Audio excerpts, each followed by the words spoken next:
welcome to another edition of Tuesdays with TJ, your resilience muscle workout. And today I'm honored because I'm sharing one of my good friends with you guys. It's been a rough week, well, a rough night. I'm actually in DC, as you know, from last week. And my mom called me last night to tell me some news that she'd been sitting on for about 2 or 3 days because she knew how it would impact me. And so last night my mom told me that one of the 6th graders at her school committed suicide. And it jacked me up. And it jacked me up for the simple reason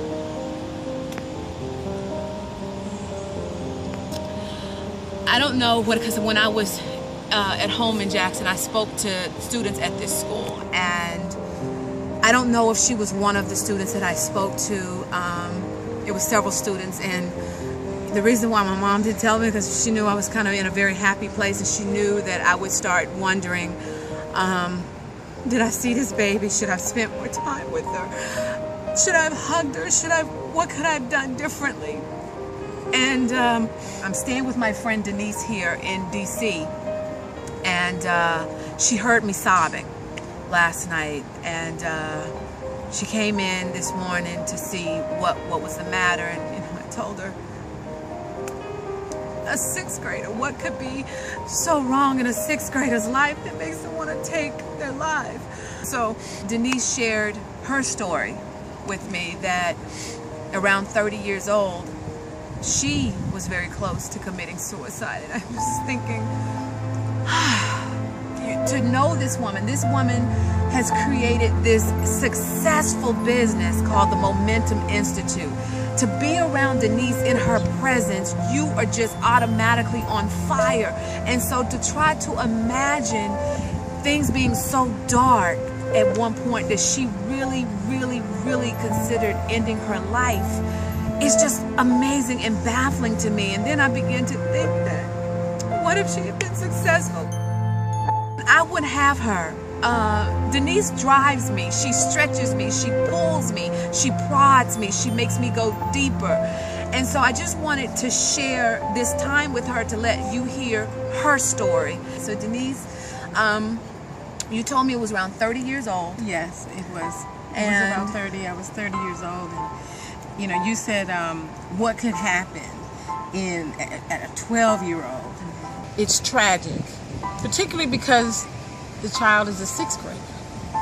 And we think, oh my God, she has so much life ahead of her. But because I've been in that space of considering it, thinking it through and weighing it and saying this is a sound decision, I can relate to the darkness. Whether the darkness is all consuming, the darkness can be overwhelming. I've been having a very tough time. I had a lot of setbacks, and I had to continue to forge ahead. But this particular event where another human being, and I know that I don't believe that it was her gut intention, it was a part of her job, but this person ended up making me feel lower than a piece of gum on the bottom of someone's shoe. Oh, because of debt. Of debt. I was unable to repay a financial debt that I wanted to, but the circumstances in my life at that time dictated that I didn't have it. Right. But you know what? But you know, we do transparency. It was a debt for what? It was a debt for education. For education. It was debt. Frivolous. And I'm thinking, well, you know, hopefully they'll work with me. But no, that wasn't the case. I already had this pressure inside myself. So when she was throwing her harassment pressure on me, I already had this pressure inside of myself where I already felt like I was doing everything late. I was behind on everything, you know. Here I was, I didn't go to college right out of high school. And so then I'm thinking, well, finally I'm gonna go to college, but I go late. Then I end up having to come out of college because of stuff. And so here I'm 30 years old. I'm still trying to finish undergrad, got all this debt and everything. So I'm thinking, I'm out of order. She's right. I deserve to be pushed around like this. I deserve to be made to feel small. Went into my closet and I cried because I thought about it so clearly and said, my son he'll be better off.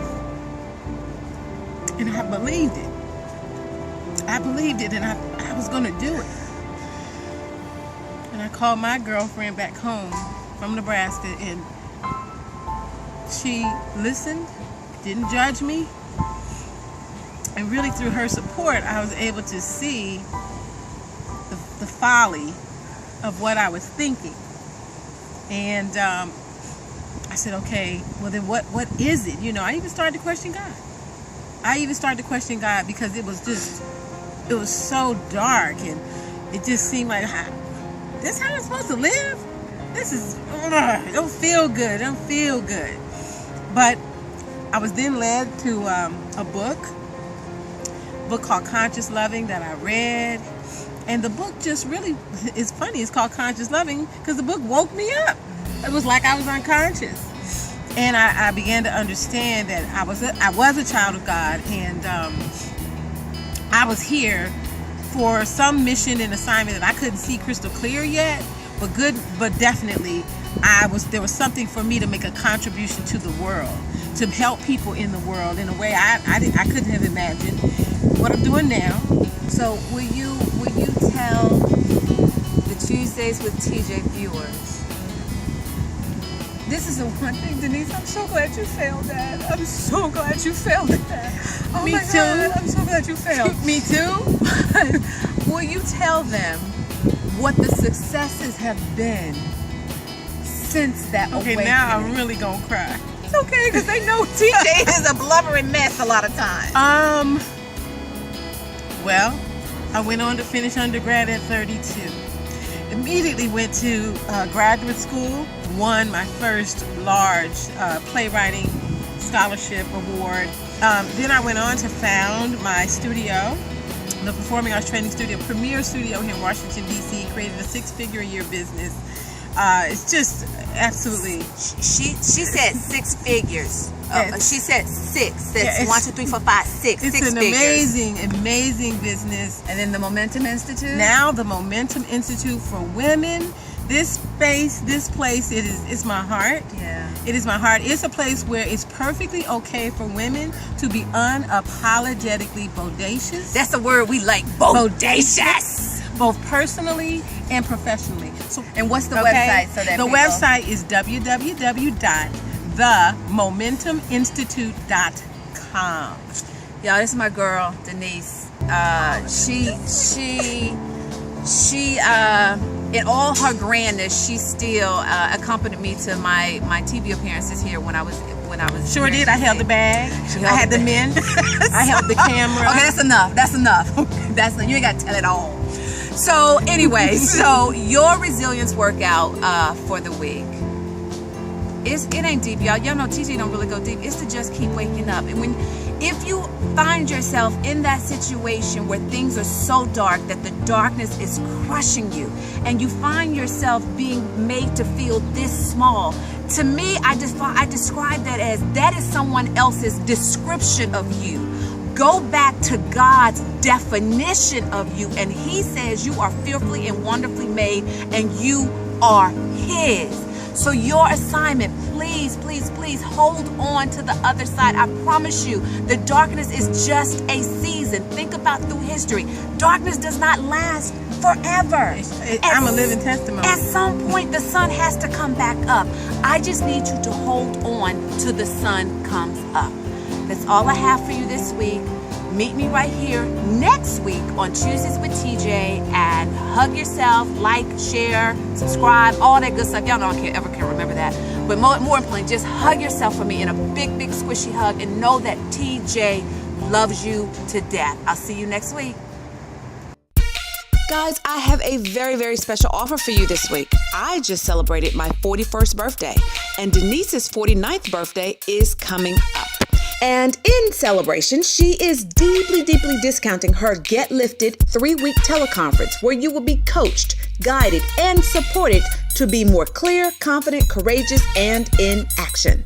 And guess what else?